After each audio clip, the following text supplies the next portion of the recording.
Teenagers of Reddit, what did you think was part of puberty, but really something else?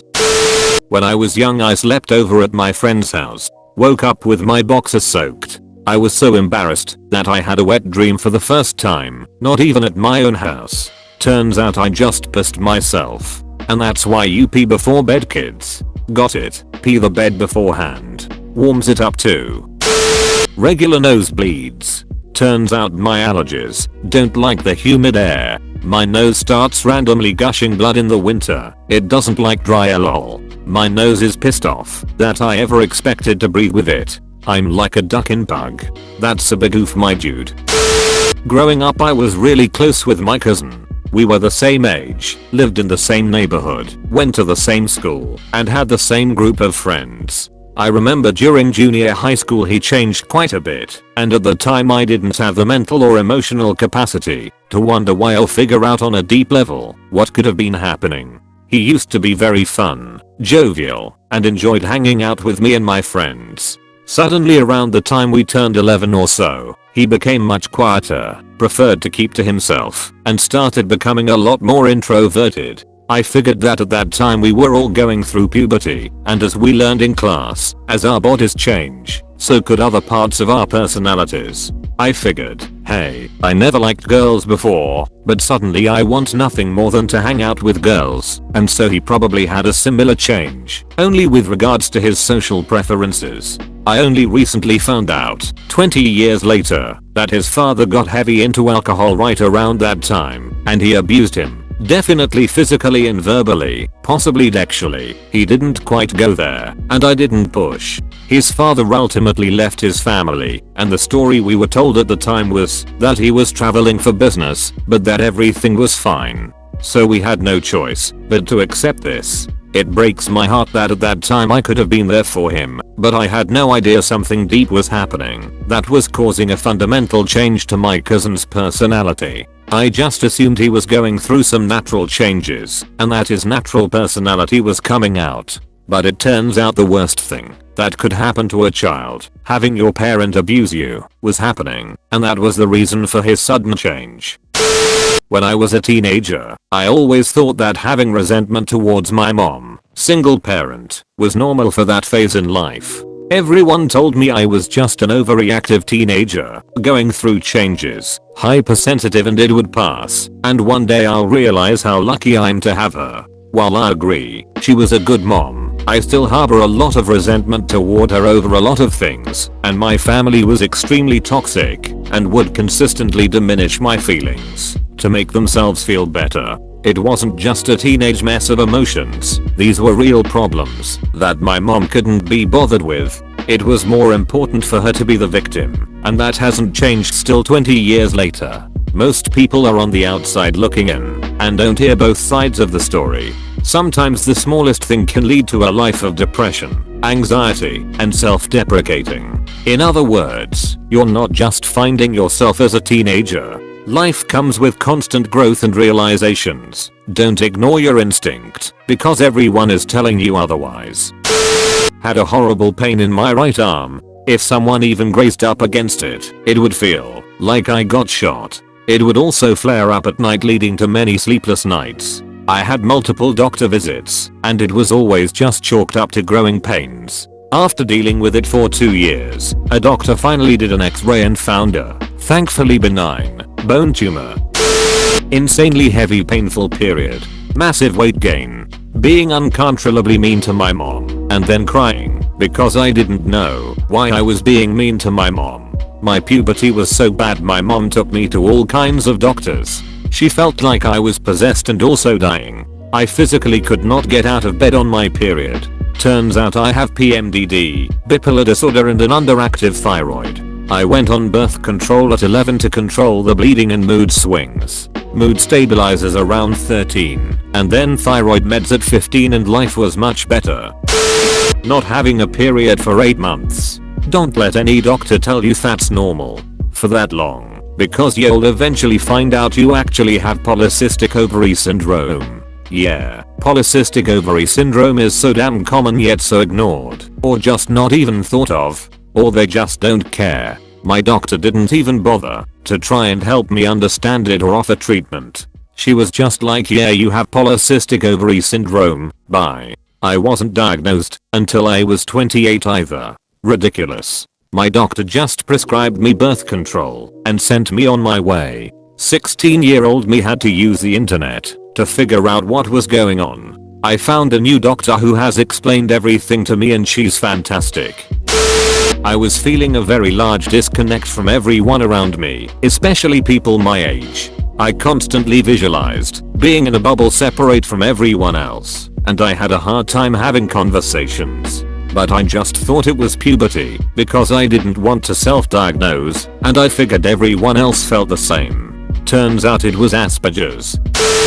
Being hypersensitive. Turns out my family was just toxic. In the same boat. My family accused me of being hypersensitive when I told them they are emotionally abusive and manipulative. They got super offended and said, well, you've always been the dramatic and hypersensitive one in the family. I just said okay and tried to move on. At this point, it's pointless to try to change them or make them happy. All I can do is shut out their negative influence and just move on. Ah yes, the old "you're the black sheep" phrase. LMAO, like, yeah, I'm the only one in this family who isn't ducked up. Karen. Sadly, my parents had 9 kids. So far, only 3 out of the current 6 adults have enough brains and courage to break the cycle and get out of that, all in their own different ways. The other 3 adults are stuck in that rut, and at this rate, never to get out. The younger 3 kids, all I can do is be there for them and try to be a good influence, showing them how the grass is definitely greener over here. Being awkward. Turns out I'm just doomed to always be a little awkward, lol. Username checks out. Not knowing what to do with my life. I'm in the same situation. I think a contributing factor to this is the pressure put onto young people via school, family and others to follow a positive destination instantly, such as going straight to uni or college after high school, and trying to pressure them into knowing what their future life goals will be. It's particularly difficult right now, with the uncertainty of the coronavirus pandemic. You don't need your whole life planned out right now. Just live day by day and see where it goes. Saying we'll get there when we get there is a perfectly valid way to live in the moment and enjoy life, but I've known some people who took it too far and ended up in really bad situations they can't get out of. The emergence of a deep-seated anger towards my parents. Television and media showed me that conflicts between teen and parent was a normal part of growing up and my unidentifiable. At the time, anger was just raging hormones. It didn't help that my family would side me, citing my growing up as being the cause of the troubles. In some ways they were right. Turns out I was just beginning to understand that my parents were controlling bullies, and they felt threatened and wanted to knock me down harder the more I tried to have my own identity and boundaries. Teenagehood sucks for so many kids. They're just trying to figure life and themselves out and get stereotyped and invalidated by society at large just because of their age. When I was a teen I had severe depression brought on by trauma due to my abusive family. Cannot count how many times they gaslighted me with "it's just your hormones. Duck off with that." That's the reason I have trouble considering anything I've been through as trauma. Therapists have to deal with me going, nah, it's not trauma. Just some stuff I went through. Reading. I didn't learn how to read till 9th grade. When I was in middle school my mom was like, "You'll start reading soon, some people it just takes time, not is changing in your body now." Wasn't till my freshman year of high school my mom was like, "You need to start reading," and took me to a specialist, and turns out I have dyslexia. I'm 19 now, still pretty bad on reading and grammar. You could probably tell on grammar. It's a everyday struggle that not a lot of people understand what we struggle with. Side note. Never make someone if they actually have some kind of mental issue. We didn't choose to be like that, it just happened. I'd much rather be normal. First off, I'm sorry you had this issue and that it took so long for you to be diagnosed. I'm glad you are doing better. Second off, what up, I'm Judd, I'm 19 and I never ducking learned how to read. Hi, mom here, not a teen. My preteen has the flu a month or so ago. Time means nothing right now. He ran to the bathroom and got sick. I grabbed what I could to comfort him, and when he was done he asked me, "Is this puberty?" I assured him it was just the flu. Puberty would suck too, but not like this. That's honestly kind of funny.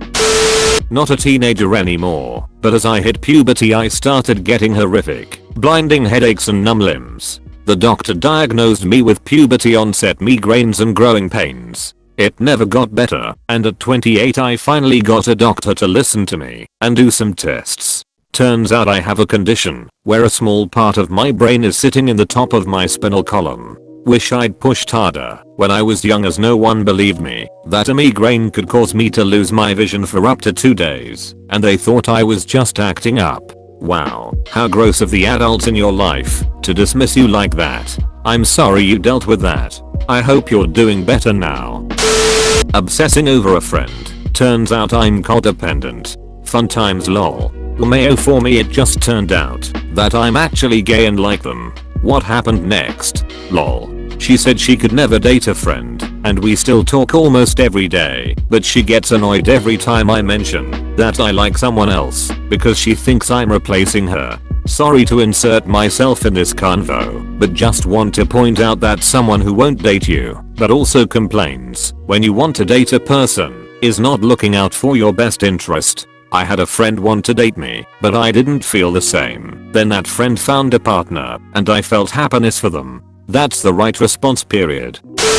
I never had crushes on people. All of my friends always had a crush on someone, except me. I convinced myself that once I got my period, that I would start to want to date people, but no, I guess that's not how it works. I have a similar story from when I was a teenager, but gay instead of asexual. I expected I would eventually start being interested in girls, but around 15 or 16 or so I realized that if that was going to happen, it probably would have happened by then. I'd assumed the way I felt about men was how most guys were. I didn't really have anything to compare to. After all, since we can't experience how other people feel, so I didn't realize until then that, no, that isn't how most guys are. I hadn't recognized I was into men, because my notions about my sexuality at the time were based off that incorrect assumption. It was only after I had a decent understanding of what the feelings associated with attraction were supposed to be that I realized that I wasn't becoming interested in women was not because I was just taking longer than my peers, but instead was because I'm gay. On the bright side, this meant I didn't realize this until after phrases like "that's so gay" to describe something the speaker doesn't like were no longer prevalent among my peers, and I had an opportunity to learn on a serious level what homosexuality was instead of the complete joke my middle school classmates had made it.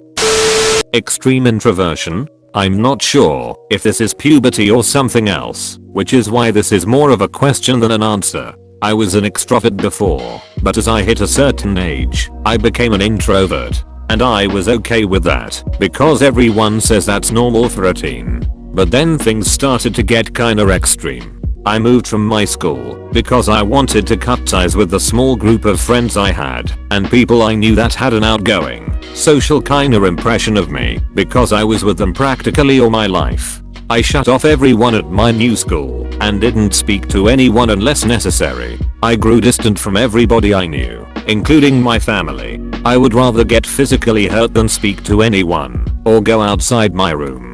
It's not that I can't talk to people or am socially awkward, it's just that I loathe doing so. And I'd fantasize a lot, especially about my life, like how it would go if I was more social, or if I did blah or blah, which sometimes makes me wonder for a second if I secretly yearn for a social life, but then I snap out of it because I know it's not true. My mom tries to drag me to social events and enroll me in clubs, but it's just pointless, and she knows it. And I honestly don't care if this is because of puberty or not, or if this is normal or not, because right now I'm happier than I've ever been.